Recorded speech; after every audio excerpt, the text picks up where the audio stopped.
To Wang's surprise, manager Zhu had been waiting for this exact request. He replied, "Sure, I can buy the apartment back from you.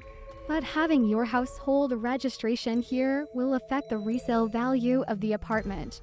So the price can't be the same as before." Wang knew he was being taken advantage of, but he had no choice. He was determined not to live in that apartment any longer. After several rounds of negotiation, he reluctantly agreed to sell the apartment back to manager Zhu at a significantly lower price. In a short span of time, manager Zhu had made a tidy profit from the transaction. Wang felt like he had swallowed a bitter pill and ended up falling ill from the stress. His family, hearing about the situation, was very worried. His parents and relatives from Puyang pooled their resources to help him gather enough money to buy a new apartment. They advised him not to worry about anything else and to find a suitable place as soon as possible. They emphasized the importance of registering his household and warned him not to fall for another cheap but problematic apartment just because of the price. Over the next 2 months, Wang was exhausted from dealing with the situation. Fortunately, just before the Chinese New Year, he managed to resolve the issue. He sold the apartment, registered his household at the new address, and finally felt a weight lift off his shoulders. However, the story didn't end there. As soon as the Spring Festival holiday began, Wang hurriedly took the train back to his hometown in Puyang. Living alone in Beijing and experiencing such a significant setback was truly tough. During the Chinese New Year, surrounded by family, he felt the warmth and support of his elders. They were genuinely concerned about him and asked him many questions to make sure he was okay. Wang was very grateful for the help and support from his relatives and friends. He shared the details of his situation with them to reassure them that everything was now settled and that he would repay the borrowed money as soon as possible. Then one of his uncles from the family, who had listened to Wang's story, pulled him aside and said, "Wang, tell me the whole story again in detail." This uncle had been a carpenter in his youth, known for his craftsmanship in the local area. However, he had never married and had lived alone his entire life.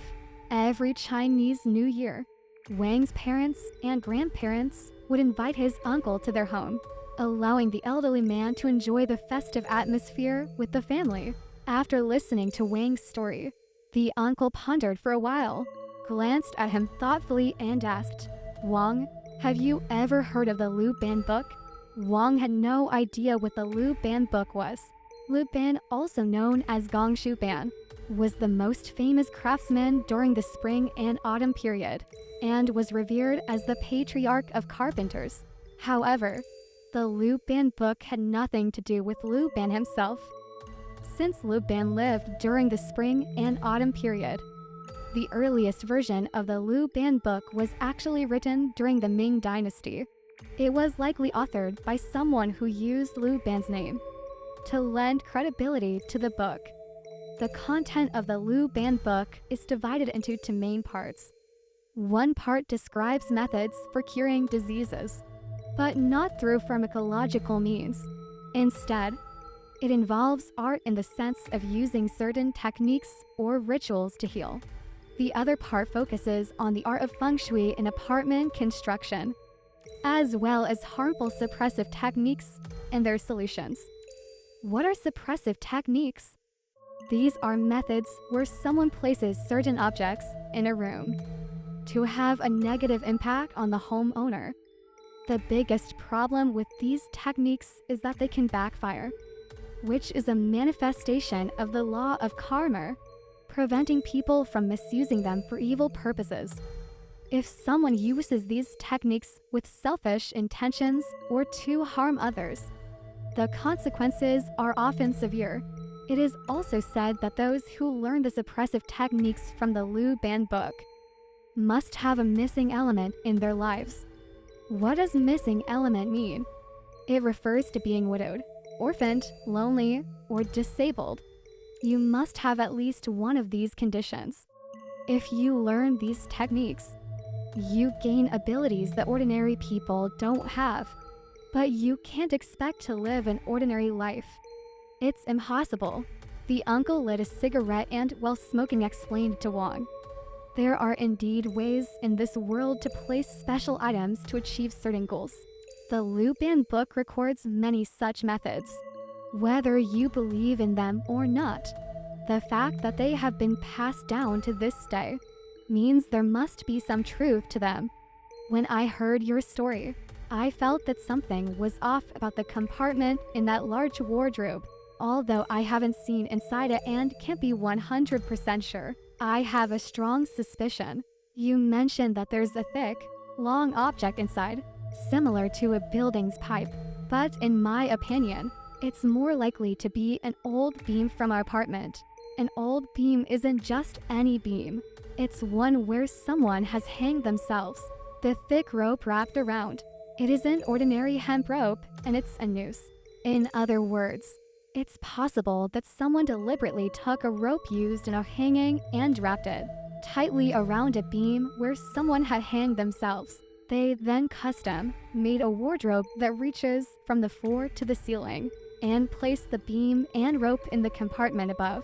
The purpose of this setup is to restrain the soul, specifically targeting those who died violently and with resentment, especially those who hanged themselves. This method can keep their souls trapped nearby, preventing them from leaving.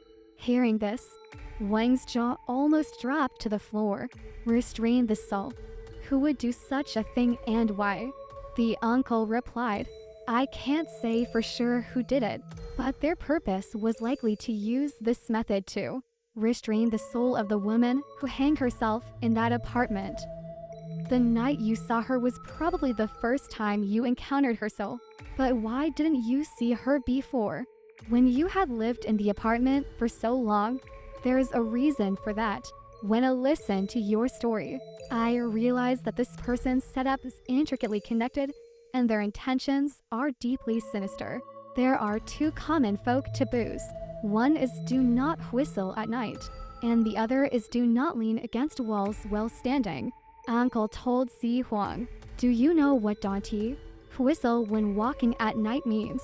It's a folk saying. When you're walking alone at night, try not to whistle. Why? Because evil spirits are very sensitive to whistling sounds.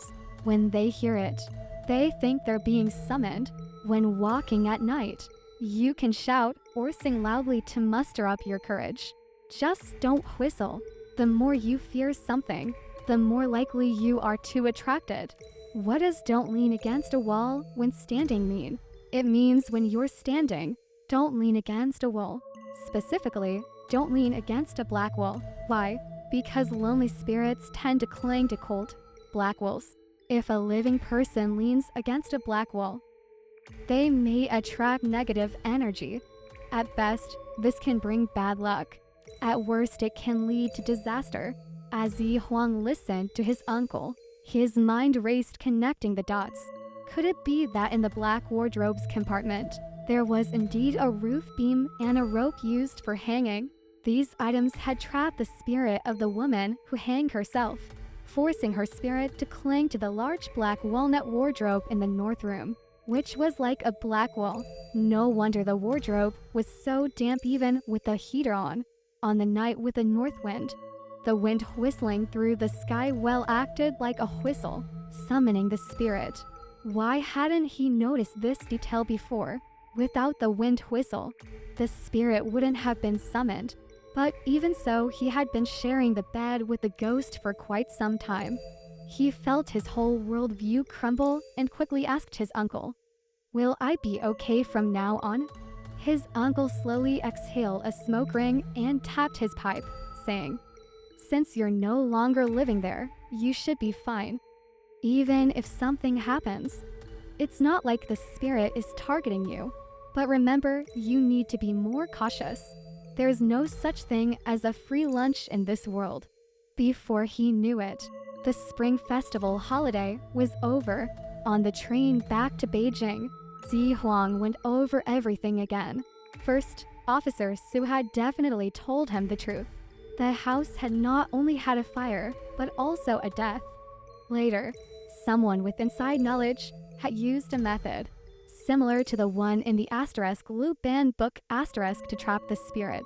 They had set up an old roof beam and a hanging rope in the room to restrain the female owner's spirit, preventing it from moving on.